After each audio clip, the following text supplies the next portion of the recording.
तो कहानी की शुरुआत होती है, हम कुछ लड़कों को देखते हैं जो मास्क पहने हुए थे क्योंकि आज हैलोवीन की रात थी। हैलोवीन वो त्योहार जिसमें लोग अलग अलग तरह के कपड़े और मास्क पहनकर घुमा करते थे। अब ये सब लड़के किसी को मारने के लिए उसके पीछे दौड़ रहे थे। वो चीज दरअसल एक स्केरक्रो की तरह दिखने वाला इंसान था। स्केरक्रो वो जो अक्सर खेतों में जानवरों के हमले से बचने के लिए लगाया जाता है। उस टाउन वालों का कहना था वह केवल एक बुरी आत्मा है जो स्केरक्रो के रूप में हर साल हैलोवीन की रात को खेतों में से जागती है। उस टाउन के लोग उस आत्मा को सौतूत के नाम से जानते थे। वो सौतूत जब जागता है तो एक चर्च की तरफ जाने लगता है ताकि वह चर्च की घंटी को बजा सके। तो हर साल इस टाउन के जवान लड़कों का काम उसे खत्म करके चर्च तक जाने से रोकने का है, और जो भी लड़का सौतूत को मारता उसके बदले में उसे इनाम दिया जाता था। आज रात भी हैलोवीन की रात होती है। खेतों में से सौतूत निकलकर चर्च की तरफ जाता है, मगर बहुत से लड़के जो उसके इंतजार में थे ताकि उसका शिकार कर सके, सभी उसके पीछे भागते हैं। तभी जिम नाम का लड़का उसे पकड़कर मार देता है और उसे खाने लगता है। सौतूत के शरीर से बहुत सी कैंडीज निकल रही थी जिसे जिम बड़े मजे से खा रहा था। ऐसा क्यों था हमें कहानी में आगे पता चलेगा। जिम जीत चुका था तो अब टाउन का मालिक उसे बहुत बड़ा इनाम देता है जिसमें एक गाड़ी और पूरी दुनिया घूमने के पैसे थे। साथ ही उसकी फैमिली को भी बहुत कुछ दिया जाता है। जिम इतना कुछ जीतने के बाद बहुत खुश था और अपनी नई गाड़ी लेकर दुनिया घूमने के लिए निकल जाता है। जिम की फैमिली में है उसकी माँ डोना, डैन उसके पिता और छोटा भाई रिची। रिची भी अपने भाई के साथ घूमने जाना चाहता था, मगर वो रिची को अपने साथ ले जाने से मना कर देता है। अब कहानी आती है एक साल आगे, हैलोवीन के 5 दिन पहले। रिची जिसको इसका भाई इस टाउन में छोड़ दिया था, वो जब एक दिन थिएटर के बाहर से गुजर रहा था तो एक लड़की को देखता है जिसका नाम कैली होता है, जो अभी अभी इस टाउन में रहने के लिए आई थी। इसके बाद रिची अपने स्कूल जाता है जहाँ पर एक पुलिस ऑफिसर सब लड़कों को बता रहा था कि हैलोवीन आने वाली है और सौतूत का शिकार आसान बात नहीं है, तुम लोगों की जान भी जा सकती है, पर हमें उसे किसी भी तरह से रोकना होगा। और वो कहता है एक बार जब हम उसे रोकने में नाकाम हुए थे तो हमारे टाउन में बहुत बड़ी तबाही आ गई थी जिससे निकलने में हमें 9 साल का वक्त लगा। इसीलिए हैलोवीन से 3 दिन पहले सब लड़कों को भूखा प्यासा बंद कर दिया जाता है और इन्हें हैलोवीन की रात को ही निकाला जाता है ताकि ये खूंखार दरिंदे बनकर उस सौतूत का शिकार कर सके। इस साल भी जो भी जीतेगा उसे भी लेटेस्ट कार और दुनिया घूमने के पैसे दिए जाएंगे, मगर इस गेम में हर फैमिली से सिर्फ एक ही लड़का एक बार हिस्सा ले सकता है। अब इसी नियम को रिची तोड़ने वाला था क्योंकि वो ये साबित करना चाहता था कि वो भी अपने भाई की तरह बहादुर है जिसे हमने कहानी के शुरू में देखा। यही इस स्कूल में रैली नाम का लड़का जो बिल्कुल रिची के भाई की कॉपी था, वो रिची से नफरत करता है क्योंकि रिची जबरदस्ती इस खेल में हिस्सा लेना चाहता है ताकि वो साबित कर सके कि वो भी अपने भाई से कम नहीं है, और यही चीज रैली को पसंद नहीं आती। अब जैसा कि इस गेम का नियम था कि हर फैमिली से सिर्फ एक बार एक ही लड़का हिस्सा ले सकता है, तो रिची का भाई हिस्सा ले चुका था, मगर रिची फिर भी जबरदस्ती अब हिस्सा लेना चाहता था। इसलिए रैली के साथ रिची की लड़ाई हो जाती है क्योंकि रैली नहीं चाहता था कि रिची इस गेम में हिस्सा ले। अब ऑफिसर आता है और दोनों को वहां से बाहर निकाल देता है। अब जो सौतूत की कहानी पूरे टाउन में फैली हुई थी, कोई तो इस बात पर बहुत यकीन करता था, मगर कईयों को ये बात झूठी लगती है। उनका मानना था कि ऐसा कुछ नहीं है, लेकिन जो लोग यकीन करते थे उनका मानना था कि उन्होंने सौतूत को देखा जो बहुत खतरनाक है। अब रिची स्कूल से बाहर आ जाता है, मगर वो लड़का रैली जिसने उसके साथ क्लास में लड़ाई शुरू की थी अभी भी उसके पीछे था। इसलिए रिची कैली के पास थिएटर में आ गया था। कैली उसे पॉपकॉर्न और बॉटल देती है क्योंकि उसे भी रिची अच्छा लगने लगा था। रिची उससे पूछता है कि आज हैलोवीन की रात है तो तुम डांस पर आ रही हो ना, जिस पर कैली कहती है कि नहीं, क्योंकि मैं काली हूँ इसलिए मुझे किसी ने नहीं बुलाया। वो उससे कहता है एक बार मुझे जीत जाने दो, मैं सौतूत को मार कर सब कुछ हासिल कर लूँगा और फिर हम दुनिया घूमेंगे। जिसके बाद अब रिची वापस आकर अपने दोस्तों से मिलता है। एक दोस्त तो उसका बहुत डरपोक था, जबकि दूसरा बहादुर। वो रिची के जरिए इस गेम को जीतना चाहता था और ऐसा तब होता जब रिची गेम में हिस्सा लेता, इसीलिए वो उसे उकसा रहा था। वो कहता है कि तुम्हें ये साबित करना होगा कि तुम भी अपने भाई से कम नहीं हो, तुम भी अपने भाई की तरह बहादुर हो। इसीलिए रिची अब घर जाकर अपने माता पिता से गेम में हिस्सा लेने के लिए बोल देता है, मगर उसके माता पिता उसे मना करते हैं। रिची के डैड उसे कई बार समझाते हैं। जब रिची नहीं मानता तो उसके पिता जोर से थप्पड़ मारते हैं, मगर अब तो रिची की जिद थी कि वह सौतूत का शिकार जरूर करेगा। तभी रिची को जिम का लेटर आता है और एक कार्ड भी मिलता है जो अक्सर वो इसके पास भेजा करता था। इसके बाद रिची अपने घर से बाहर आ जाता है, जहाँ पर उसे अपने भाई की गर्लफ्रेंड एनी मिलती है, जो आज भी उसके भाई का इंतजार कर रही थी, जो कि अब तक दुनिया घूमकर नहीं आया था।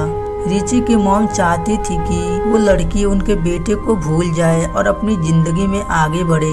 इसी बीच हम एक किसान को देखते हैं जो एक स्केरक्रो को तैयार करके खेतों में लटका रहा था, और यही स्केरक्रो हैलोवीन की रात को जिंदा होकर सौतूत बनने वाला था।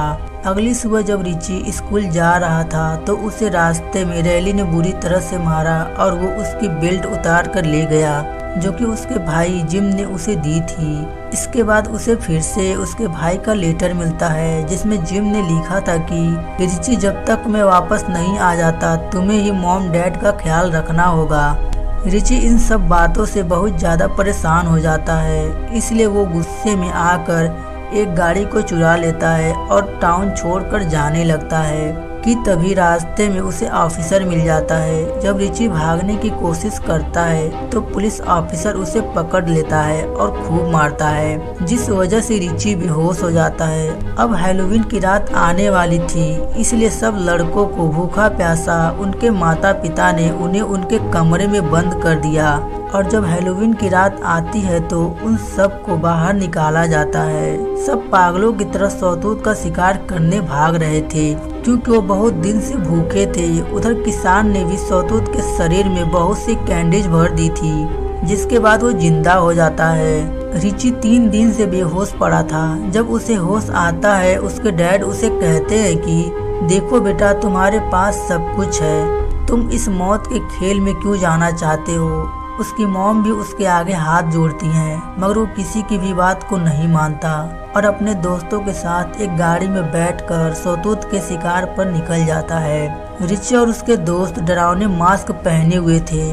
तभी रास्ते में सौतूत इनकी गाड़ी से टकरा जाता है। अब वो एक एक करके सबको मार रहा था। वो रिची के एक दोस्त को कुल्हाड़ी से 2 टुकड़े कर देता है। रिची और उसका दूसरा दोस्त अब भी सौतूत के पीछे थे, मगर अचानक से उसके दोस्त का आधा सर गायब हो जाता है। उसे भी सौतूत ने मार दिया था। अब बचा था तो सिर्फ रिची। सौतूत उसके सामने होता है, जिसे देखकर वह डर जाता है और भागने लगता है। तभी उसे कैली और उसका एक और दोस्त मिलते हैं। कैली भी सौतूत का शिकार करना चाहती थी, मगर ये सब नियम के खिलाफ था, क्योंकि कोई लड़की सौतूत का शिकार नहीं कर सकती। रिची उससे कहता है कि हमें कोई हथियार चाहिए जिससे हम सौतूत को मार सके। उधर रिची का डरपोक दोस्त अपने घर आ जाता है, मगर उसके मॉम डैड उसे अंदर नहीं आने देते। वो कहते हैं कि जाकर सौतूत का शिकार करो और उसे मारकर हमारी जिंदगी को आसान बनाओ। तभी बाहर से एक लड़का जो खिड़की के पास खड़ा था, वो रिची के दोस्त को बताता है कि तुम्हारे पीछे सौतूत है। रिची का दोस्त उसे देखकर यहाँ से भागता है। वो एक बेसमेंट में पहुँचता है, जहाँ पर बहुत से लड़के छुपे हुए थे। वो उनसे कहता है कि दरवाजा खोलो, मुझे भी अंदर आने दो, पर वो उससे पैसे मांगते हैं। लेकिन कुछ देर के बाद वो लड़के फैसला करते हैं कि उन्हें दरवाजा खोल देना चाहिए और उसे अंदर आने देना चाहिए, मगर इस फैसले में उन्हें बहुत देर हो गई थी। जैसे ही उन लोगों ने दरवाजा खोला, तैसे ही सौतूत ने रिची के दोस्त को पकड़कर उसके जबड़े के 2 हिस्से कर दिए और फिर बेसमेंट के अंदर जाकर सभी लड़कों को मार दिया।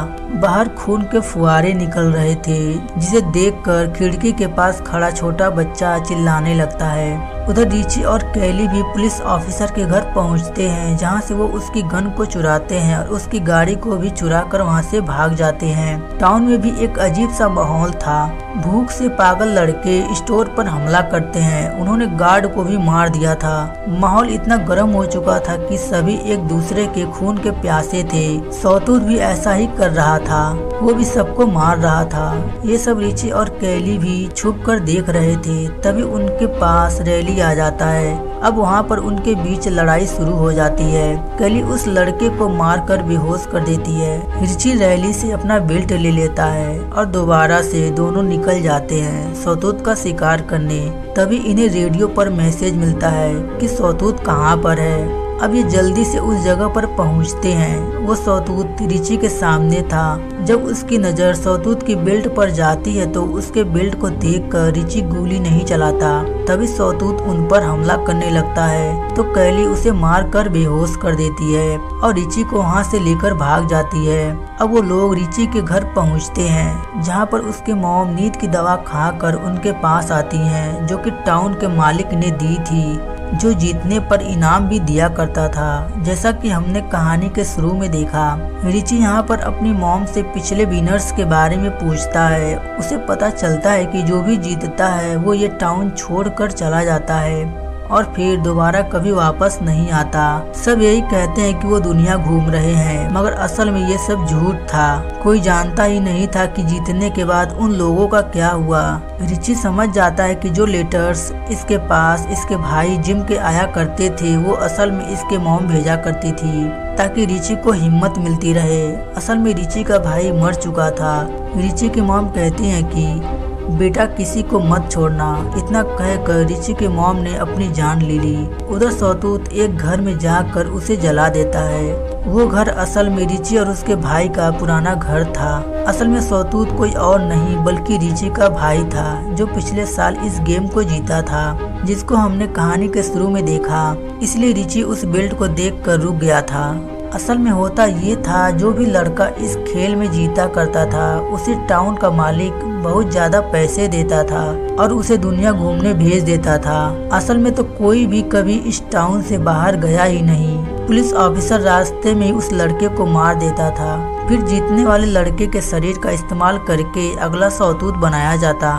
इसलिए यह नियम था कि हर फैमिली से एक ही लड़का इस गेम में हिस्सा ले सकता है, क्योंकि उस फैमिली के एक लाइफ के बदले उन्हें सारी सुविधा दी जाती हैं। मगर शुरू में किसी भी फैमिली को ये नहीं पता होता था कि उनका लड़का मारा जाएगा और अगला सौतूत बनेगा। ये बात उन्हें बाद में पता चलती थी, मगर जानने के बाद भी वो फैमिली कुछ नहीं कर सकती। उन्हें डराया जाता कि ना तो तुम कुछ बोलोगे और ना ही टाउन से बाहर जाओगे। उन्हें डराने का काम ऑफिसर किया करता था। फिर उस फैमिली को अपनी सारी जिंदगी उसी आलीशान घर में गुजारनी होती थी, जो उनके बेटे की जान के बदले उन्हें दिया जाता, और उन्हें सोने के लिए दवाइयाँ भी दी जाती थी, जो अक्सर रिची की मॉम भी खाया करती थी।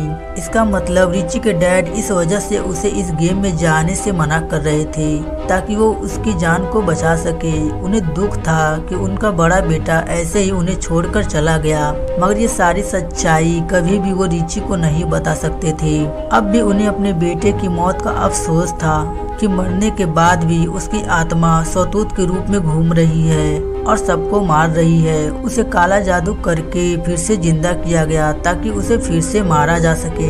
असल में ये सब काम इस टाउन का मालिक करवाया करता था। वो हर साल इस तरह का काला जादू किया करता था अमीर होने के लिए, ताकि गवर्नमेंट को लगे कि असल में इस टाउन को मदद की जरूरत है और उसे ऐसे ही पैसे मिलते रहे, जिसका वो कुछ हिस्सा विनर को दे दिया करता था। ये था सौतूत और उस टाउन का पूरा सच। हम देखते हैं कि रिची के डैड ऑफिसर के पास जाते हैं और कहते हैं कि बस अब मैं और सच्चाई नहीं छुपा सकता अपने बेटे से, जिस पर वो ऑफिसर कहता है तुम्हें यह सब करना ही होगा अपनी फैमिली को बचाने के लिए और अपनी जुबान बंद रखने में ही तुम्हारी भलाई है। उधर रिची के पास कैली होती है जो उसे कह रही थी कि हमें यहाँ से निकल जाना चाहिए, मगर रिची के दिमाग में उसकी मॉम की आखिरी बात चल रही थी। उन्होंने कहा था कि रिची सब खत्म कर दो और ये खत्म तभी होगा जब सौतूत आधी रात से पहले चर्च में पहुंचेगा। तब कोई विनर ही नहीं होगा जो सैक्रिफाइस होकर अगले साल सौतूत बने। अब रिची ऐसा ही करता है, अपने आलीशान घर को जलाकर चर्च में पहुंच जाता है जहां पर पहले से ही उसके डैड बैठे थे। वो रिची को बता रहे थे कि सौतूत तुम्हारा भाई है। रिची उन्हें बताता है कि डैड मॉम हमें छोड़कर जा चुकी हैं। ये सुनकर उसके डैड टूट जाते हैं। तभी उधर सौतूत भी आ जाता है, यानी कि रिची का भाई। इसे पीछे से रैली आकर मार देता है। सौतूत आकर रिची के पास गिरता है और सौतूत यानी कि जिम रिची को इशारा करता है कि मुझे मारकर फ्री कर दो। अब उसके पास कोई और रास्ता नहीं था, इसलिए वह उसे मार देता है और इस साल का विनर बन जाता है। गेम के नियम के मुताबिक उसे दुनिया घूमने के लिए भेज दिया जाता है। सभी टाउन वाले बहुत खुश थे क्योंकि कोई भी असलियत को नहीं जानता था। अब रिची के डैड पुलिस ऑफिसर को मारने के लिए निकल जाते हैं ताकि वो रिची को इस टाउन से जाने दे, मगर ऑफिसर और रिची के डैड के बीच हाथापाई शुरू हो जाती है जिसमें रिची के डैड बेहोश हो जाते हैं। उधर रिची कैली को लेकर टाउन से निकलने की तैयारी में था, पर आगे रास्ता बंद होता है और उनके पीछे से ही पुलिस ऑफिसर की गाड़ी आ रही थी। ये देखकर रिची कैली को गाड़ी में छुपने का कहता है और उससे ये भी कहता है कि अगर मैं 10 मिनट में वापस नहीं आया तो तुम अकेले ही निकल जाना। ऑफिसर रिची को लेकर फील्ड में आ जाता है। ऑफिसर इस बात को नहीं जानता था कि रिची को सारी सच्चाई पता है, इसलिए वो उसे बातों में लगाकर यहाँ पर ले आया था, मगर रिची अपनी गन से उस ऑफिसर को ही मार देता है। उसे मारकर रिची को ये लग रहा था कि सब खत्म हो गया, मगर तभी पीछे से किसान ने आकर रिची को मार दिया। उसी किसान ने जो यहाँ पर सौतूत बनाया करता था, वो रिची को कब्र में दफना देता है जो उसके लिए ही खोदी गई थी। जिसके बाद वहाँ पर रिची के डैड पहुँचते हैं जो अपने बेटे को तो नहीं बचा पाए पर कैली को ये टाउन छोड़कर जाने का कहते हैं। अब कहानी दिखाई जाती है 1 साल बाद की, जब किसान रिची के शरीर को कब्र से निकालकर सौतूत बना रहा था कि तभी उधर उसके डैड आ जाते हैं जिन्होंने किसान को मार दिया और अपने बेटे रिची से कहते हैं कि बेटे पूरे टाउन को जलाकर खत्म कर दो, ना रहेगा टाउन और ना ही हर साल किसी भी फैमिली को अपने बेटे को सैक्रिफाइस करना पड़ेगा। हम रिची को देखते हैं जो सौतूत बनकर जोर से चीखता है और इसी के साथ इस फिल्म की कहानी यहीं पर खत्म हो जाती है। अगर आपको ऐसे इंटरेस्टिंग कॉन्सेप्ट वाली मूवी का एक्सप्लेनेशन पसंद है तो हमारे चैनल डिकोडिंग सिने फिल्म्स को सब्सक्राइब जरूर कीजिए। तो चलिए मिलते हैं अगली एक्सप्लेनेशन वीडियो में।